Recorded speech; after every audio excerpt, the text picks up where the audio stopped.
show your new toy. Meron na naman silang bagong toys. Alam niyo, nakuha ko lang yan for free dito, yung mga nagpa-pass along. Tuwan-tuwa sila sa bago nilang kitchen toys. What's that? Ito, naka-gloves pa yung isa. Can you cook something for me? 8:30 a.m. pa lang. Actually, wala pa, oh. 8:25 a.m. Tas very, very gloomy sa labas. Ayan, si Bella nagpipi siya. Tapos na siguro to. Umuulan. Yan, oh. Pangit ng weather. Maglalagay ako nito. Meron akong scar, dito, oh. Nagluluto ako one time. Ewan ko kung na-vlog ko yun.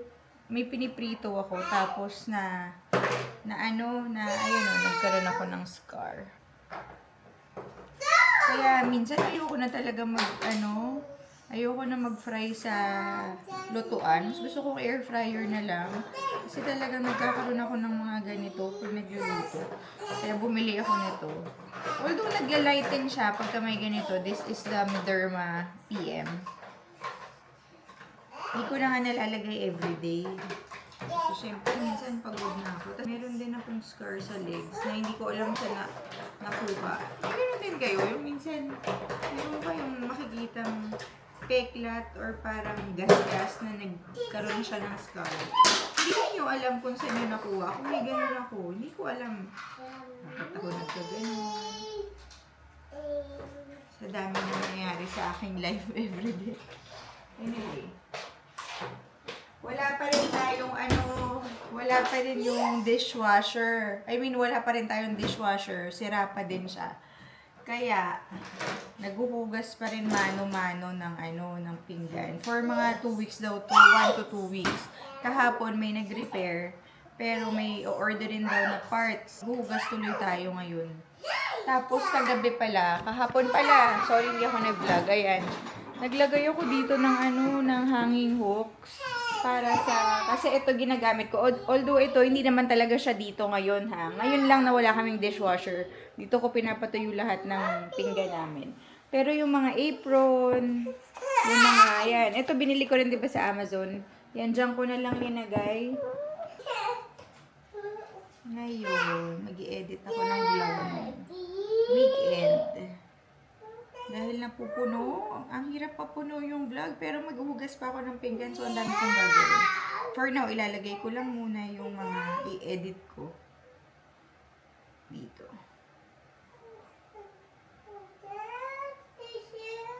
Morning!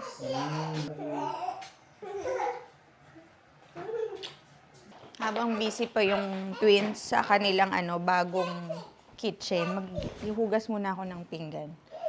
Para mabilis lang. Kasi si Peng, grabe, busy na naman siya sa work niya. Goodness.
Ngayon lang ako natapos.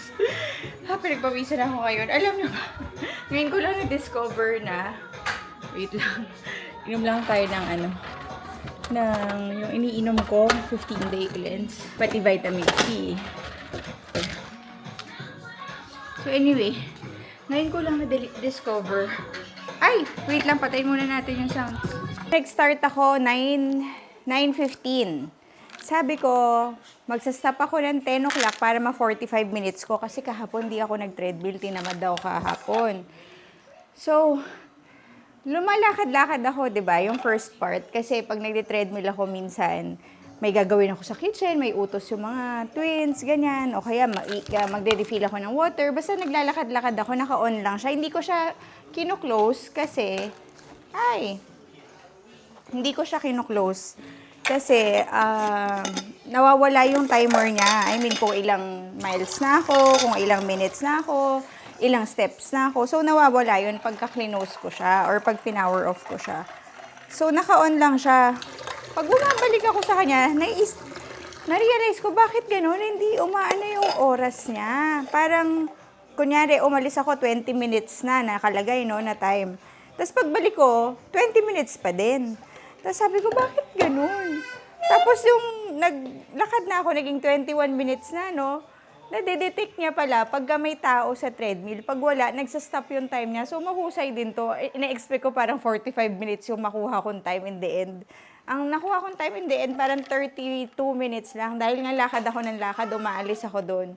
So, ganun pala siya. Ngayon ko lang na-discover na ganun siya. In a way, nakakainis kasi alam mo yun, satisfying din, di ba, pag nakita nyo na 45 minutes yung winworkout nyo, ganyan. Pero nakakatawa. Kaya pala nung una, sabi ko, bakit hindi? Kahit may ginagawa na ako, di ba, parang ang sarap ng feeling ng pagbalik mo doon, sandali na lang yung time na bubunuin mo. Pero kanina, sabi ko, ay, tingnan nga natin. So, tinanggal ko yung hindi ako nag-walk. Nandun ako sa sides nakaapak. Oh my gosh, ganun pala yun. Nakakatuwa naman tong treadmill na to, no? Alam niya, nagwo-work lang yung timer kapag kapag may naglalakad doon, grabe siya.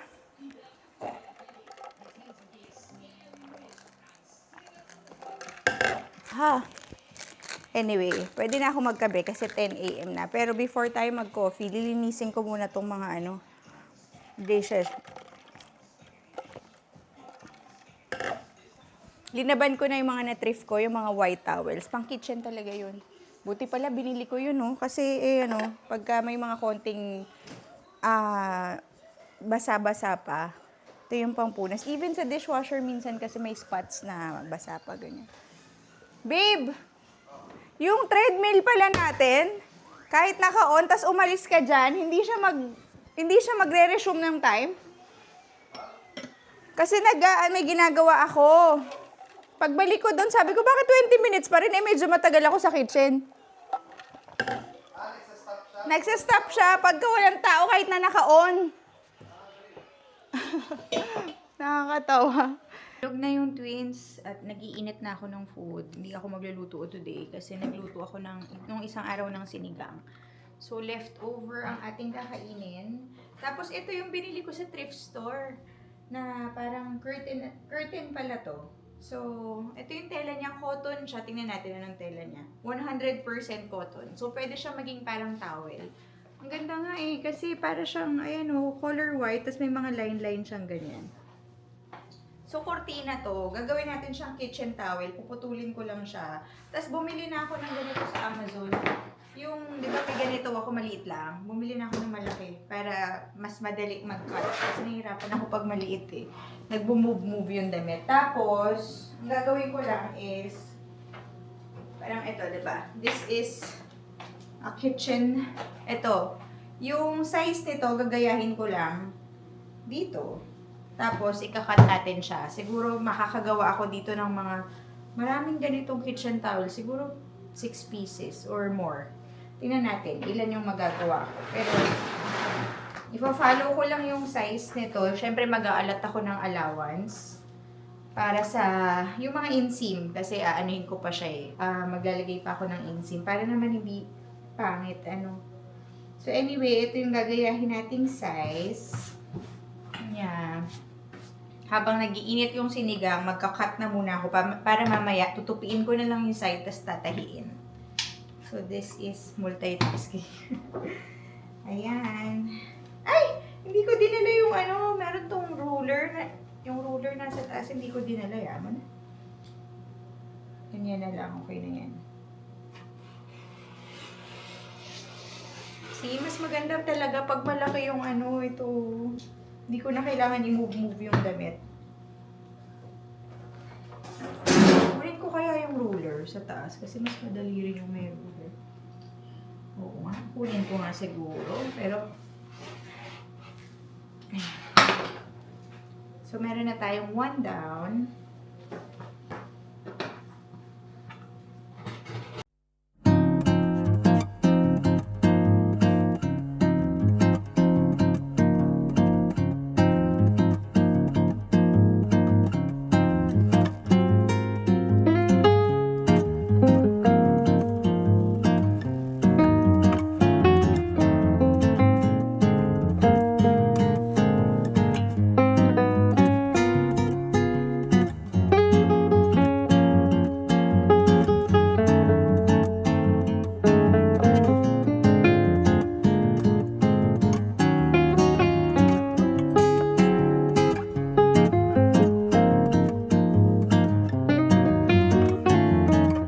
The next day. You have to wait, you have to wait. And then here's the egg na here.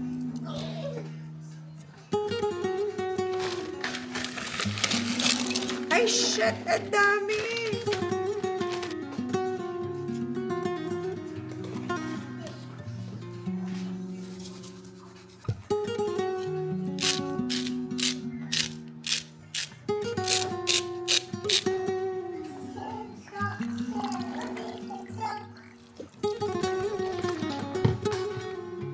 Hello!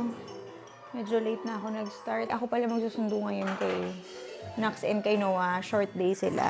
Anyway, nagawa tayo ng ano ngayon.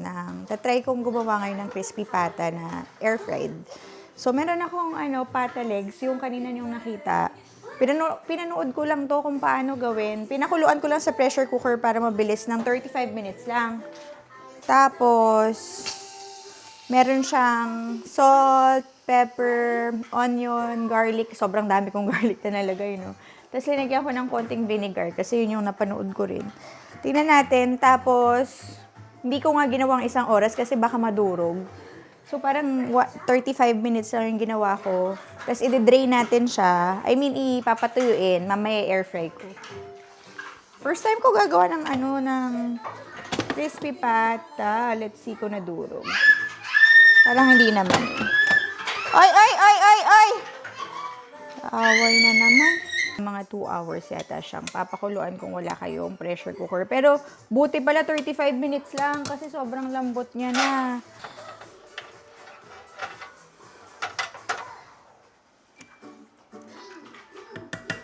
Okay, ito na siya. Ngayon, ang gagawin natin, i-drain ko lang yung tubig. Kaya meron akong ganito. Mamaya paper towel ko siya. Tsaka tayo maglalagay ng patis and salt. Kaso nadurog na yung skin niya dito. Tapos, lagay ko siya sa Pyrex. Itong Pyrex na to, pwede itong ipasok sa sa air fryer kasi oven safe siya. By the way, research ko pala muna to ha. Basta yung Pyrex, okay lang siya na ilagay or isama sa pagluluto sa air fryer. So, dito na natin siya ilalagay. Ay! No! Tapos, lagyan natin ng konting salt. Konti lang ha. Tapos, kakamain ko na lang. Wala akong brush. Oh, girls, oh! Corn dog for Leah. What's this? Oh, is this for Christmas? Then, corn dog for Naya. Snorkel for my summer holidays. Where are those Christmas decorations?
Tapos, ang gagawin ko, lalagyan ko siya ng oil.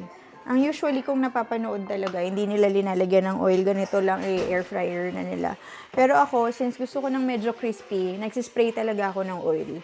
Para alam nyo na, hindi sobrang daming oil, pero magsispray ako para crispy. Kahit sa fried chicken, ganun yung ginagawa ko. Nagsispray talaga ako ng oil. Kasi pagka napansin ko, pagka hindi ako nagsispray ng oil, parang alam niyo yung medyo dry siya. Iba pa rin yung may oil. Fried chicken. So ngayon, nalagay natin yung Pyrex dito sa loob ng air fryer. 12 minutes muna ginawa ko para ito-check natin kasi gaganunin ko. Hindi ko pala napakita sa inyo. Ito na yung kitchen towels na ginawa ko. Gumawa muna ako ng dalawa kasi na-busy ako. So, dalawa yung, meron pa akong mga ganito na tatahiin ko yung edges. Ganyan na nangyari sa edges niya. Oh. Ayan na nangyari sa kanya. Ganyan na yung edges niya. Dapat white rin sana yung sinulid na ginamit ko. Pero okay lang kasi nasa kitchen lang naman. So, saktong-sakto siya. At saka absorbent siya. Kasi pag nagugas ako ng kamay, absorbent siya kasi nga cotton siya eh. Ako, nakatulog na yung twins. Grabe. Kaya ganito yung buhok ko kasi. Ang gulo. Nagpatulog ako ng bata. Anyway, yung stock na ginawa natin kanina, tinanggal ko lang yung isang garlic na kasi naglagay ako ng may balat. Kasi lulutuin natin ito. Ayan. Lulutuin ko to. Pero hindi lahat siguro, dalawang ganito lang. Magbo-boil ako. Ito yung nabili ko na Korean fresh noodles. So, itatry lang natin. First time ko lang to gagawin. Tapos yung sabaw niya, yung pinagkuluan natin ng pata, yun ang gagamitin natin. Kanina, tinikman ko na siya kasi 'di ba naglagay ako ng vinegar. Tiningnan ko kung maasim ba. Hindi lasa yung suka. So anyway, nag-add ako ng 4 cups ng water, tapos mag-add tayo ng mirin, konting-konti. Kasi yun yung mga napapanood ko eh. Ginagaya ko lang. Kaya, sorry pag i-detailed ko na lang to pag masarap. Kasi syempre ngayon nag-experiment lang ako. Tapos ito yung binili ko din sa Asian market. Ramen soup base. Ano bang brand nito? J Basket yung brand niya. Ayan na yung ating crispy pata. Hindi pa siya ganun ka-crispy, pero ibabaliktad ko siya, no? Wait lang.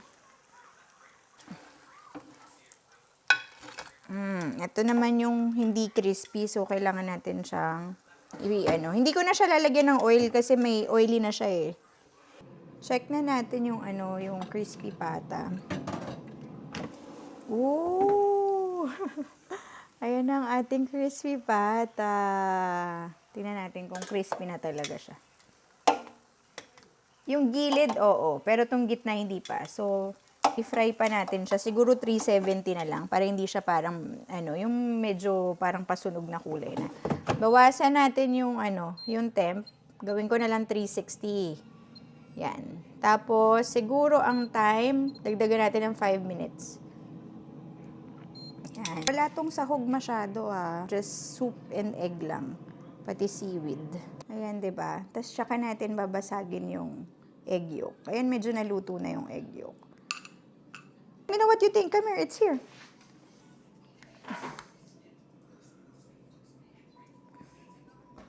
You have to blow it very hot.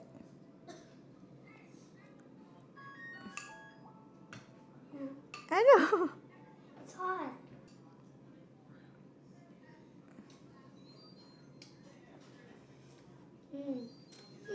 You like it? How about the soup? Yummy! Yay! Ayan na, Noah approved. Yung update sa crispy pata natin is, ayan na siya. Air fried crispy pata. Let's see kung may tunog siya pagka.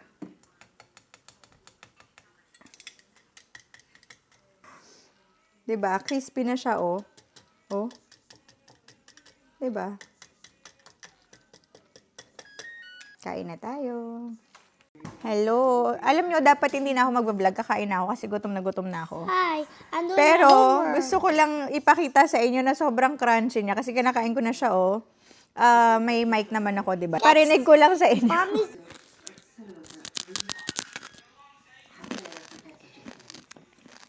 Ganun siya ka-crunchy. At saka masarap siya. Sarap pa ng ginawa kong sausawan. Although for me, Instead of singing, I get a prize. oh yeah, ito nagpapabili na naman ng price eh. Feeling ko yung sausawan, mas gusto ko mas madaming suka than baka dagdagan ko lang ng vinegar. Anyway, kakain ako. Pinarinig ko lang talaga sa inyo na ininggit ko lang talaga kayo sa crunchy crispy pat. Kain na! Alam ko si second